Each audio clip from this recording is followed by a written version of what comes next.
ठाणे महानगरपालिकेने पुढाकार घेऊन सुरू केलेल्या मूकबधीर बालक मुक्त ठाणे या उपक्रमात महापालिका क्षेत्रात जन्माला येणाऱ्या प्रत्येक नवजात बालकाचं स्क्रीनिंग केलं जाईल। त्यामुळे कर्णदोष असलेल्या सर्वच नवजात बालकांचं तत्काळ निदान होईल, तसेच त्यावर जलद उपचार होतील। त्यामुळे लवकरच ठाण्यात एकही बालक मूकबधीर राहणार नाही असा विश्वास खासदार डॉक्टर श्रीकांत शिंदे यांनी व्यक्त केला आहे। ठाणे महानगरपालिकेच्या मूकबधीर बालक मुक्त ठाणे या योजनेचं उद्घाटन आणि आदर्श कार्यपद्धतीचं प्रकाशन शनिवारी सकाळी खासदार डॉक्टर श्रीकांत शिंदे यांच्या हस्ते झालंय। महापालिका मुख्यालयातील कैलासवासी नरेंद्र बल्लाळ सभागृह येथे झालेल्या या समारंभास व्यासपीठावर आमदार प्रताप सरनाईक, आमदार ॲडव्होकेट निरंजन डावखरे, माजी आमदार रवींद्र फाटक, माजी महापौर नरेश मस्के, माजी महापौर मीनाक्षी शिंदे, माजी नगरसेवक संजय वाघोले, प्रख्यात ENT तज्ञ डॉक्टर प्रदीप उप्पल, डॉक्टर आशिष भूमकर, महापालिका आयुक्त अभिजित बांगर, अतिरिक्त आयुक्त 1 संदीप माळवी, अतिरिक्त आयुक्त 2 प्रशांत रोडे उपस्थित होते। त्याचबरोबर माजी नगरसेवक, महापालिकेने केलेल्या आर्थिक मदतीमुळे कॉक्लिअर इम्प्लांट शस्त्रक्रिया झालेली मुले, त्यांचे पालक आदी मोठ्या संख्येने उपस्थित होते। या सोहळ्यात डॉक्टर श्रीकांत शिंदे फाउंडेशनच्या वतीने बालकांच्या स्क्रीनिंगसाठी लागणारी 4 उपकरणे महापालिकेच्या 4 प्रसूतिगृहांना वितरित करण्यात आले आहेत। मूकबधीर बालक मुक्त ठाणे योजनेची तयारी गेले काही महिने सुरू होती। त्याच्या आदर्श कार्यपद्धतीवरही बरीच चर्चा झाली। त्यातून ही योजना आकाराला आली आहे। मुख्यमंत्र्यांचे बदलते ठाणे या अभियानात हा उपक्रम महापालिकेने हाती घेतलाय। त्यासाठी महापालिका प्रशासन आणि डॉक्टर प्रदीप उप्पल, डॉक्टर आशिष भूमकर यांनी खूप मेहनत घेतली असल्याचं डॉक्टर शिंदे यांनी सांगितलंय। तसेच पायाभूत सुविधांच्या दृष्टीने ठाणे बदलू लागलंय, तसाच विकास आरोग्य क्षेत्राचाही होतोय। बऱ्याचदा ज्या गोष्टी दिसतात त्या करण्याकडे आमचा भर असतो, न दिसणाऱ्या मात्र आवश्यक असणाऱ्या गोष्टी तज्ज्ञ मंडळी लक्षात आणून देतात।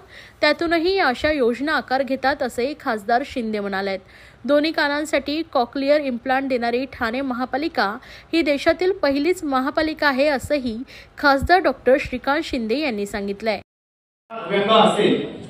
तर तो निर्माण होतो आणि ही अशी गोष्ट आहे म्हणजे आपल्या सर्वांना कल्पना आहे की एखादं बालक मूकबधीर असतं, परंतु जन्मजात असतं ते, परंतु आपल्याला बऱ्याच वेळी हे माहित नसतं की ते पूर्णतः त्याच्यावरती उपचार केला जाऊ शकतो। याच्यामध्ये ते 2 प्रकारच्या तपासण्या असतात। त्या दोन्ही प्रकारच्या तपासण्यांची मशिनरी अवेलेबल करून दिली जाईल। प्लस प्रायव्हेट मॅटर्निटी होमला सुद्धा सुचवलं जाईल की तुम्ही हे करणं गरजेचं आहे आणि फक्त सुचवून आपण थांबणार नाही। जर त्यांना हे टेस्ट करण्यासाठी, by the way preliminary test is not difficult, त्याचं जे इन्स्ट्रुमेंट असतं ते हँडहेल्ड इन्स्ट्रुमेंट प्रमाणे आहे, सो ते प्रत्येकाला करणं शक्य आहे। तरी त्यांना काही अडचण असेल तर महानगरपालिका त्यांना मदत करेल। महानगरपालिकेच्या रुग्णालयामध्ये ते मोफत टेस्ट करून दिली जाईल आणि त्या टेस्टच्या माध्यमातून ज्या बालकांमध्ये हे प्रथमदर्शनी व्यंग आढळेल त्यांची दुसऱ्या टेस्ट नंतर कन्फर्मेशन आणि तिथून पुढचा उपचार हा महानगरपालिकेच्या माध्यमातून त्यांना उपलब्ध करून दिला जाईल। याच्यामध्ये केंद्र शासनाची एडिट म्हणून स्कीम आहे, त्या स्कीम मध्ये काही बालक कव्हर होतात। दुर्दैवाने त्या स्कीमचा स्कोप मर्यादित राहतो, बिकॉज ऑफकोर्स पूर्ण देशभरासाठी ती स्कीम आहे। त्यातली जी मुलं अपात्र होती फॉर व्हॉट एव्हर रिझन, त्या सर्वांची कॉक्लिअर इम्प्लांटचा खर्च खासदार महोदयांनी निर्देश दिले होते की तो महानगरपालिकेने खर्च गरजेचा आहे। आणि मला आनंद होतो की आपण युनिव्हर्सल पद्धतीने ही स्कीम राबवण्याचा आता निर्णय घेतलेला आहे।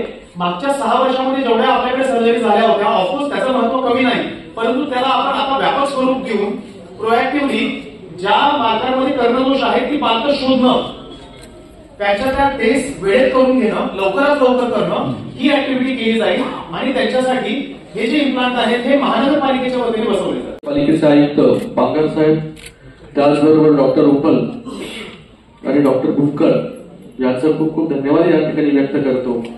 मला वाटतं की आपण इन्फ्रास्ट्रक्चर,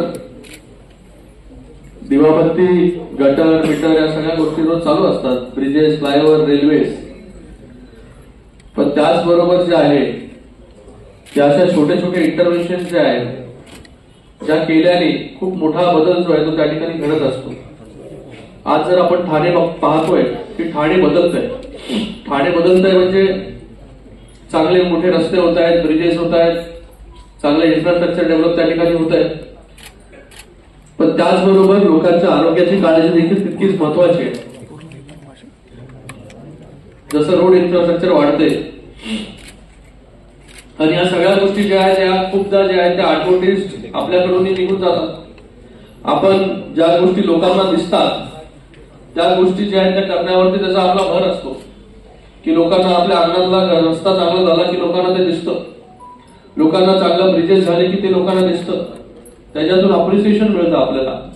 अशा सगळ्या गोष्टी ज्या असतात त्या गोष्टी सहजासहजी आपल्या लक्षातही येत नाही. मग आपल्यासारखे तज्ञ मंडळी जे आहेत ते आमच्या लक्षात या सगळ्या गोष्टी ज्या आहेत त्या आणून या ठिकाणी घेतात. आपल्या या महाराष्ट्रामध्ये 2011च्या सेन्ससच्या हिशोबाने आतापर्यंत 5 लाखापेक्षा जास्त जे आहेत हे डेफ अँड डम्ब जे आहेत ते मुलं त्या ठिकाणी जन्म घेतलेला आहे. पूर्ण भारतामध्ये जे आहे ते 6.5 कोटीपेक्षा जास्त. आणि या ठिकाणी WHO एक मगाशी मी वाचत होतो की 2050 पर्यंत every 1 in 4 person will require a hearing aid.